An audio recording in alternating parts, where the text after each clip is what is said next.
Bonjour et bienvenue, voici notre tour d'horizon économique, géopolitique, énergétique et boursier. Nous sommes le lundi 20 octobre. Et pour comprendre comment tourne la planète finance en cette première séance du terme de novembre, c'est sur l'inforruptible et nulle part ailleurs. Et la chronique du jour, je vais l'intituler « Alerte! Bientôt, il y aura plus de sécu !» Non, j'invente rien. Je reprends les déclarations de Stéphanie Rist, notre ministre de la Santé, ce matin même. Je crois qu'elle était en visite au CHU de Créteil. Et donc elle explique qu'il va falloir économiser 17 milliards d'euros, sans quoi bientôt on risque de ne plus avoir de sécurité sociale. Bon, c'est peut-être embêtant, mais enfin, on s'aperçoit tous les uns et les autres qu'on a déjà de plus en plus de difficultés à avoir des soins. Ah, bigre, 17 milliards. Mais comment peut-on dépenser autant d'argent? Est-ce que les Français font de la visite à l'hôpital un nouveau loisir comme le shopping du samedi? Ah bah non, parce que le samedi, les Français n'ont plus les moyens de faire du shopping et on va en faire de moins en moins vu le projet de loi de finances 2026. Alors qu'est-ce que pointe du doigt Madame Stéphanie Rist, dont le logiciel, on le sait, est quand même très proche d'Excel, qui est d'ailleurs Stéphanie Rist. Alors là-bas, c'est une rhumatologue, mais qui a très vite gravi tous les échelons administratifs, dans la région du Mans notamment. Et ceux qui la connaissent, et j'en ai croisé, me disent que si vous voulez mettre le terme carriériste sur un visage, c'est le sien. Et pour vous donner un petit peu l'idée de comment elle fonctionne, donc gestion au tableur Excel, et si vous la contredisez, si vous lui déplaisez, vous êtes viré. Bon, allez, il y en a tant d'autres qui gèrent de cette façon-là que c'est pas vraiment ça le problème aujourd'hui, c'est que 17 milliards, c'est une somme, elle est même assez vertigineuse. Comment en arrive-t-on là? Alors que quand on vote le projet de loi de finances, et il y a un volet spécial sécurité sociale, bah on est sur une hypothèse équilibrée. Alors est-ce qu'on se gourre à ce point sur l'ampleur des dépenses chaque année? Est-ce que les Français sont de plus en plus malades? Alors certes, il y a le vieillissement. Enfin là, on est sur un ordre de grandeur qui est absolument colossal. Donc, est-ce que l'on fait les bonnes estimations de dépenses? Ou est-ce que l'on nous ment effrontément sur les recettes? Oui, parce que la réalité, je la dénonce depuis des années et des années, qu'on nous fait le même coup, qu'on nous sort la même escroquerie intellectuelle des déficits de la Sécu. On dépense trop, on vit au-dessus de nos moyens, alors qu'en réalité, c'est le manque de recettes qui met la Sécu dans le rouge chaque année. Et d'où vient ce déficit de recettes? Je vous le donne en mille. Des exonérations de toutes sortes dont bénéficient les entreprises. Alors je n'incrimine pas les entreprises, puisque c'est bien l'État qui leur a accordé ces exonérations.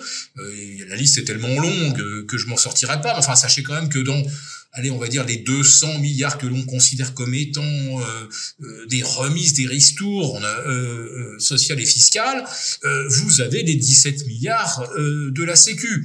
Bon, après ça, vous avez quelques millions de cartes vitales qui continuent, semble-t-il, d'être actives, alors que derrière, on doute qu'il y ait de véritables assurés sociaux ayant droit aux prestations de la Sécu.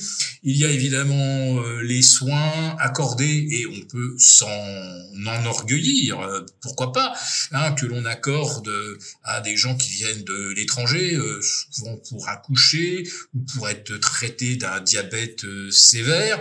Oui, c'est peut-être tout à l'honneur de la France, mais enfin, il y a un moment où il faut se demander si on en a ou pas les moyens. Donc, la déclaration de Madame Rist, elle pointe uniquement les dépenses, et les dépenses des Français, pas de ceux qui ne sont pas français d'ailleurs.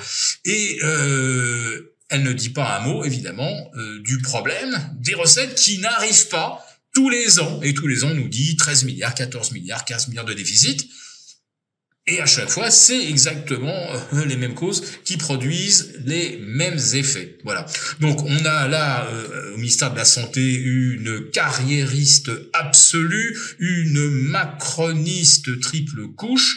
Bon, c'est ses convictions, hein. Là aussi, ça se respecte.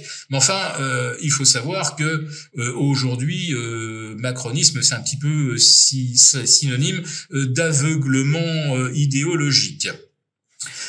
Bien, allez, je vais laisser pour quelques instants les déficits de la Sécu pour revenir sur un des projets d'alourdissement de la fiscalité pour 2026 et qui concerne les entreprises, puisque j'ai beaucoup parlé la semaine dernière de ce qui allait tomber sur la tête des pauvres contribuables ou allocataires de quelques prestations sociales que ce soit.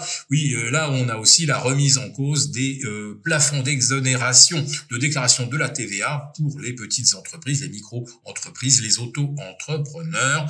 Et si on abaissait brutalement le seuil de 70 000 à 37 000 pour les entreprises qui font des prestations avec du matériel, et qu'on abaissait de 30 et quelques mille à 25 000 le seuil déclaratif pour les entrepreneurs dans les services, ça veut dire qu'en fait, c'est pas la peine, si vous faites 25 000 euros de chiffre d'affaires, d'aller en faire 32 000, puisque du coup, avec la TVA, vous allez retomber à 25 000, plus la paperasserie et plus toutes ces joyeusetés.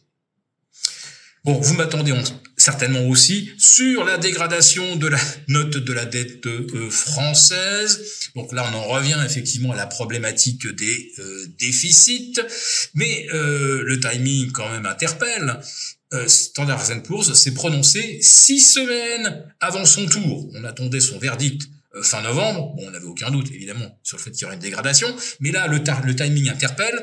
Et curieusement, S&P invoque les incertitudes budgétaires, etc., et surtout conteste les hypothèses du budget 2026, un retour à 4,7% de déficit, alors que S&P voit 5,3%.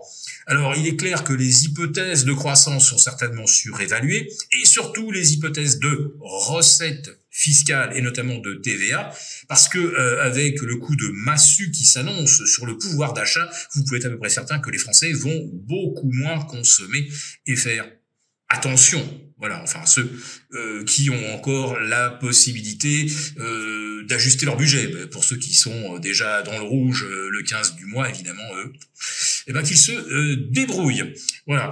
Donc l'abaissement de la notation survient alors que le Premier ministre échappe à la censure, mais annonce la suspension de la réforme des retraites. Or, justement, il se trouve que dans le même temps, Bruxelles annonce, attention, la réforme des retraites, il va falloir l'appliquer, sans quoi la France risque de s'exposer à des sanctions financières. Donc si c'est pas le Sénat qui retoque le report ou la suspension de la réforme, ça sera le Conseil constitutionnel. Et si le Conseil constitutionnel, on lui demande de se montrer souple, avec les cadres juridiques du budget français, vous avez heureusement Bruxelles qui va pouvoir nous mettre le coup de grâce.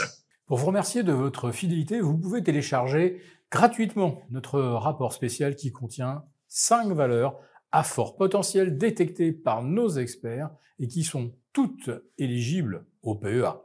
Il vous suffit de cliquer sur le lien en description pour l'obtenir gratuitement.